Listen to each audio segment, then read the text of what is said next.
You are listening to the Serra High School Podcast, your connection to the scholars, the athletes, the men of faith, the men of humility, the Serra Padres. All right, hello and welcome to the Serra High School Podcast.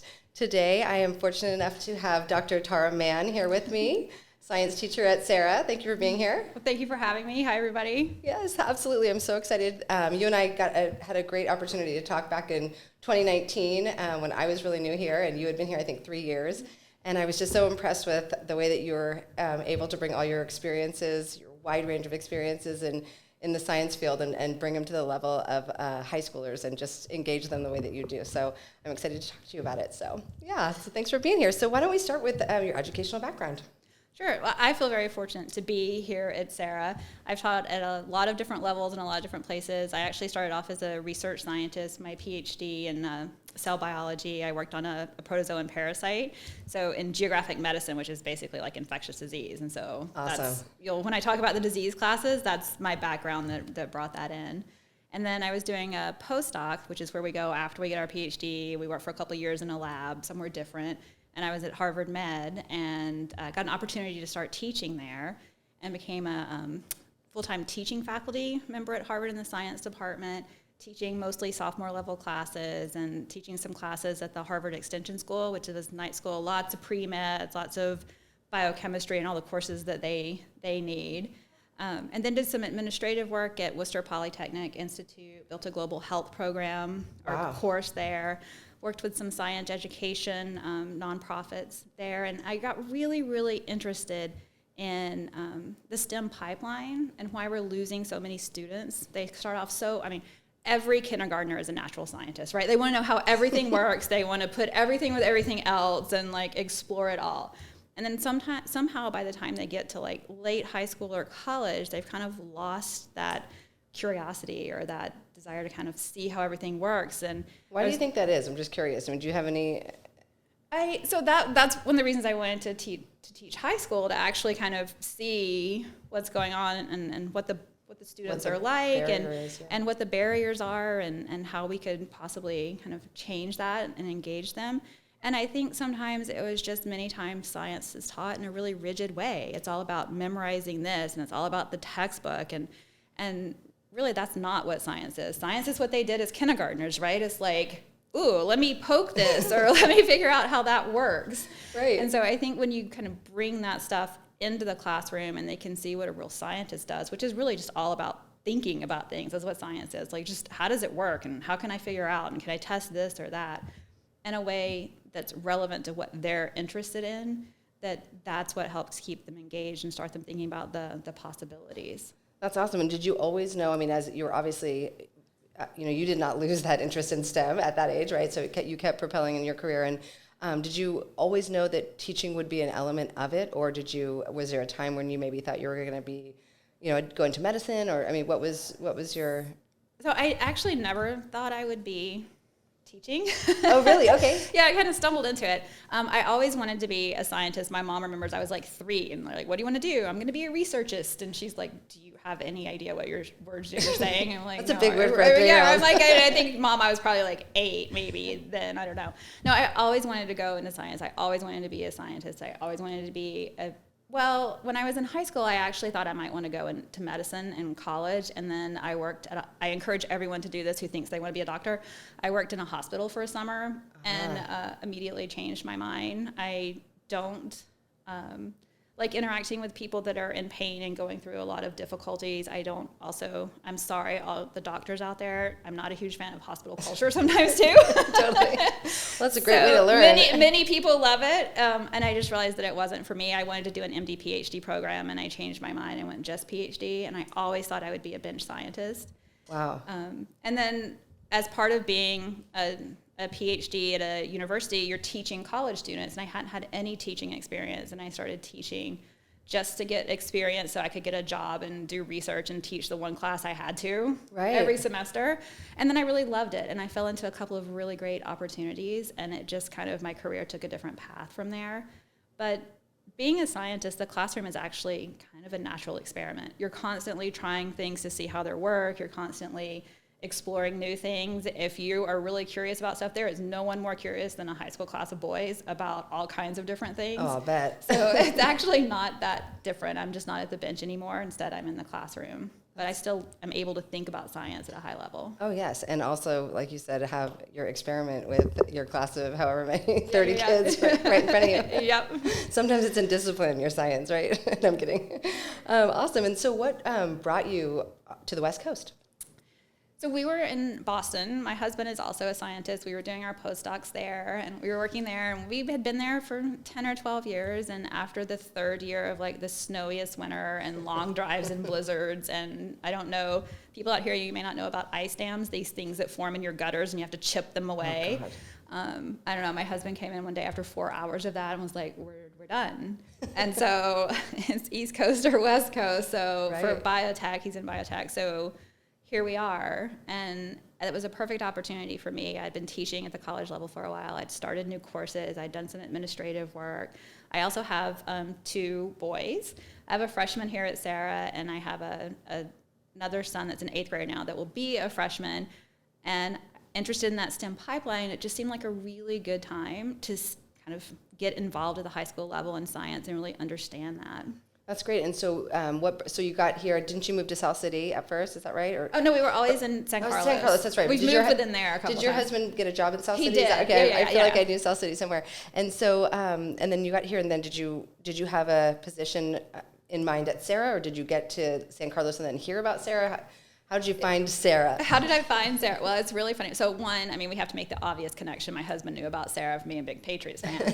There you go. But the other is I know everyone always like, goes back so to Tom cliche, Brady. right? I'm sorry, but it always, for anyone from New England, it always goes back to Tom 100%. Brady, right? Everything. So we were in San Carlos, and I took a year off to get us all settled. The kids were kind of young when we moved, and just thinking about what I wanted to do. And we kept hearing and meeting people that went to Serra. Like, there's a huge community in San Carlos. We met all these wonderful alumni, and I was like, well, okay, like, sounding like a place I might want to check out, and a job just happened to open up when I started looking. Oh, that's awesome. And so I think it was just community word of mouth, meeting Serra alumni, going like, if my boys turn out like this, they will be okay. Definitely. And it sounds like a place that I would like to teach. And then when I came to visit, there was something that was so authentic about my meeting with Mr. Thornton. I was going to say, it was Dr. Thornton. Yeah, it was Dr. Thornton at the time. And everyone that I met here, there was an excitement. They were willing to take a chance. I had never taught high school before. I don't have a traditional background. And they were willing to take a chance on me coming in and kind of bringing my experiences here, and I was really excited about that. And then my first couple of years, everything that was said to me in those first meetings is what's actually happened here. That sense of community, the real authentic relationships, the ability to teach to my passion, and to build some new courses. So it's been great. That's great. Well, I would love to talk to you a little bit about how you bring such high level, education or teaching in such a high level down, or I wouldn't say down, but across to a totally different range, of age and educational level. Like, how did you? Was that difficult for you? Did you find that challenging, or a positive challenge, or something that was difficult? I think that kind of teaching at any level is difficult. You have to find the right way to talk to and engage with your student, like meet them at the vocabulary that they have, not scare them off. Right. I think that's probably the biggest difference. Instead of using, one big fancy word that no one will have any idea of what you're saying, just explain it in everyday terms, because that's so much of what science is. It's what's happening to you every day. It's the phenomena around you. And so it's just a slight shift in language, and also realizing that these guys are capable of very high level learning and thinking. Right. If it's just made accessible to them, and you just give it a go in the classroom, like they can do it. And that's the stuff that's actually really interesting. And you can build the skills around that. Can you give me an example of something that is taught at a very, very high level, like say in a pre-med class that you kind of brought to the level of a high school student? Yeah, so maybe everybody's favorite word that no one wants to hear anymore, but we did a lot of talk around COVID in class. What does it mean? How's it spread? How do you develop a vaccine? What are all these different types of vaccines? So we spent a lot of time on that. They understand the technology of it. we talk about the spread of different diseases, and you hear all these fancy like epidemiology terms like R naught. So, and mortality rates, and we were actually calculating those in class, and what do they mean, and why does it matter if the number in the county is going up or down, and how do you figure that out? That's actually really high level stuff that's taught in epidemiology classes and medical micro classes, and it's completely accessible and understanding in the classroom. And I'll bet they find, because it's so relevant in their day-to-day, in their current world, I mean, the interest level's got to spike as well, right? If you know something about something, you tend to gravitate toward that to learn more, or you at least want to understand, like, when can I get rid of this mask? And I'm like, well, let's take a look at all of these numbers, right? What does that mean? Yeah. That's really cool. It's kind of a sign of the times, because I think before, one of the cool things that you were studying in the class in 2019 when we talked was the lung disease that some adolescents were getting from vaping.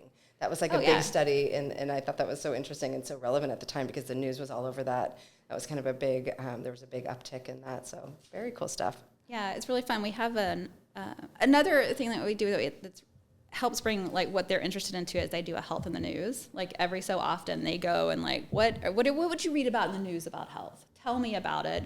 Do you have any questions? And then we have 3 or 4 students, like, what was your favorite, like, did you have something that really resonated with you? And we'll talk about it in class. And then we kind of go from there. And we do a lot of voting in our class. We let them vote on the topics that they want to cover. Their latest vote was bioterrorism. So we just finished a bioterrorism unit. Like that was their top pick.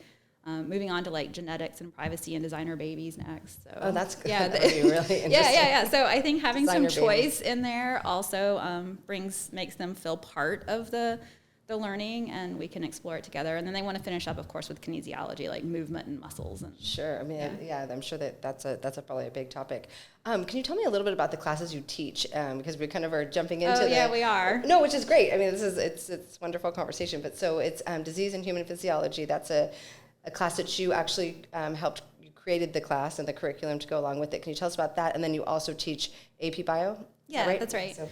So I was teaching AP Bio, which is kind of your standard upper-level biology course, AP curriculum, and also teaching freshman level classes. And I love that Sarah thinks about this. We have a lot of students that want to take an additional year of science. What would they be interested in? If they could take another year, what would they like to do? And we have lots of AP choices, but not as many choices for students that didn't want to take an AP class.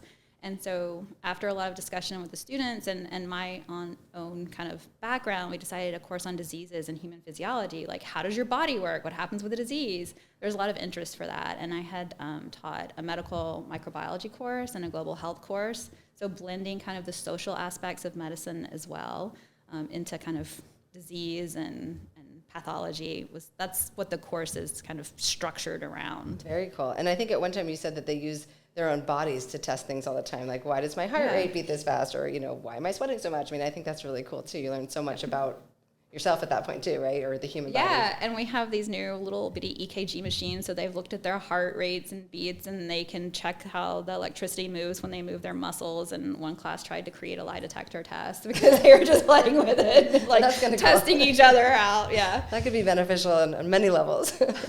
Well, what do you think your favorite part of both classes would be then?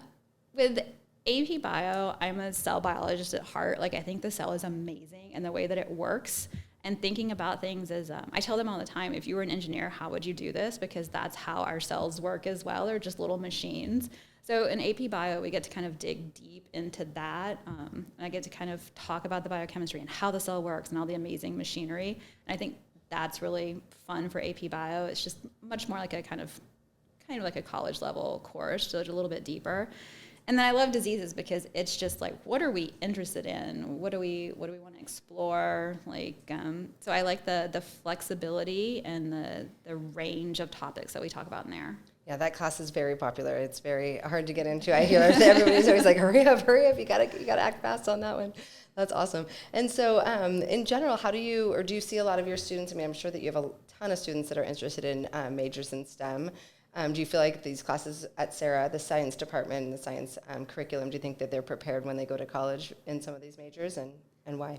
Yeah, I do. We have a lot of students that are really interested in STEM majors. Some engineering students, a lot of students interested in medicine and health, a lot of students interested in kinesiology and sports medicine. And I think we do a really good job preparing them. We have all of the foundational courses that you need with your biology and chemistry and physics and a range of courses like disease and environmental science, and they leave here with a really solid background, and I'm hoping an appreciation for all the different disciplines and a willingness to still kind of explore. But yeah, no, I think our curriculum is, I always get questions about rigor, right? Yes. Is our curriculum rigorous? And I was thinking about that one day, and like, if you think about like disease-wise, rigor is like, when you're dead and you're all stiff, right? Like a curriculum doesn't have to make you feel like you're dead and stiff, right? Like that's not what academic rigor is. Academic rigor is asking questions and challenging yourself and kind of digging deep within you, and that doesn't have to be onerous or overwhelming. So I think we do a really good job at making things accessible here while still keeping it at a very high level of science and critical thinking and building all the skills they'll need to be successful. That's great. I know that I hear the word, with everybody that we interview here on this podcast, we hear the word critical thinking, and I just have always loved the fact that it's cross-curriculum critical thinking. I mean, it's just how is it relevant? Why does it, the why, the argument, supporting and denying it, right? I think that's so cool. So as a parent, now you're a parent of a freshman, and he's been very successful. He's having a great time here, right? Yeah, loving it. That's awesome. And so how do you think, now you know it so well. You've been here, 6 years? 5 years, yeah. 5 years? So you know it very well as a parent, or as a teacher. So how about as a parent? Like what are your takeaways as a parent of a new freshman? Almost a sophomore and another new freshman. Almost a sophomore and another new freshman. Sarah has been... Ian's probably going to kill me, actually, for talking about him on this, so no one tell him that I said anything about him. But it's been a really great fit for him. The level of the classes has been great. I feel like coming out of COVID and all the, I should say, distance learning, and try to not use COVID word so much. Coming out of distance learning, we were really worried about the transition back into school, back into full-time days, the kind of rigor of the curriculum, learning loss. Sure. And I think that for him, it's been a much easier transition than we ever thought. I feel like the teachers have really appreciated that. There's been a lot of skill building. So in the classroom, he's loving it. Oh, good. He's definitely challenged. That's great. But in a really positive way, which I think is really good. Everything's been very manageable, and he's, even with playing all the sports and taking all the classes, and he loves the cohort of students that he's come in with, made a lot of really good friends. That's great. So as parents, we're also really happy. We're also really happy. Yeah. Wonderful. Well, we are all so happy to have you at Serra. You've been just so inspirational to so many students. They all love you. You're like a very huge fan favorite.